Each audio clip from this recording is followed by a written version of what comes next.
Уверена, вы в силах делать гораздо больше для города. Бэтмен тасмасы Кыргызстанда көрсөтүлө баштады.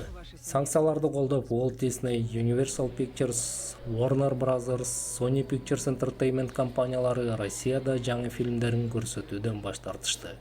Көрсөтүү укугу бар компанияларга чектөө киргизгенде, чектөө алардын бүт территориясын камтыйт. Айрым постсоветтик өлкөлөрдө дүйнөлүк кинокомпаниялардын фильмдерин сатуу укугу орусиялык компанияларга таандык. Ошондуктан Кыргызстанга тикелей санкция салынбаса дагы, мындай чектөөлөрдөн улам кыргызстандыктар жаңы фильмдерди көрүү мүмкүнчүлүгүнөн ажырап калышты. Ойлоп атканбыз иштей беребиз деп. Анан мына биринчи күн бизге кат келди. Бирок расмий кат эмес, расмий жооп эмес, жөн эле кат. Бул жумада «Я краснею» деген Диснейдин мультфильми чыкмак. Ошондон отказ беришти.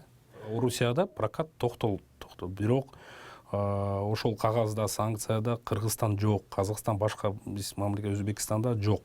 Кыргыз кинотеатрлары дүйнөлүк кинокомпаниялар менен түз иштеше алышабы? Түз кайрылганбыз, бирок жооп жок да, ошол студиялардын башчы компаниялардын офистерине жазганбыз. Тилек каршы жооп жок, ошон үчүн биз посольствого, Американын посольствосуна кайрылдык. Жоопту күтүп атабыз. Коронавирустан улам кинотеатрлар 9 ай жабык турду. Көп тасмалардын бет ачары 2022 жылга жылдырылган эле. Мындай кырдаалга кыргыз кино көрүүчүлөрү кандай пикирде? Жаман эле болуп калат, потому что элдер дагы анча-мынчаны көрүп, кызыкчылыгы болуш керек киного. Кыргыз кинолорду эле көрөрсөк, анда мындай кызыксыз болуп калат да. Зарубеждик кинолор келсе, бизге жакшы эле болмок. Кинотеатрлардын жумуштары да токтоп калышы мүмкүн. Орусияда кинотеатрлары дүйнөлүк фильмдердин ордуна өзүнүн популярдуу фильмдерин көрсөтүүгө аракет кылып жатышат. Кыргыз кинотеатрлары дагы мындай кадамга барып абалдан чыкса болобу? Тилекке каршы бизде азыр кыргыз фильм ошондой темп жок да. Эми тиги ачык айтканда, Голливудтардын мультфильмдер, кичинекей балдарга, анан жаштарга тилекке каршы ошондой блокбастерлер жок. Эми бизде чыгып атат, бир айда бир чыгат да.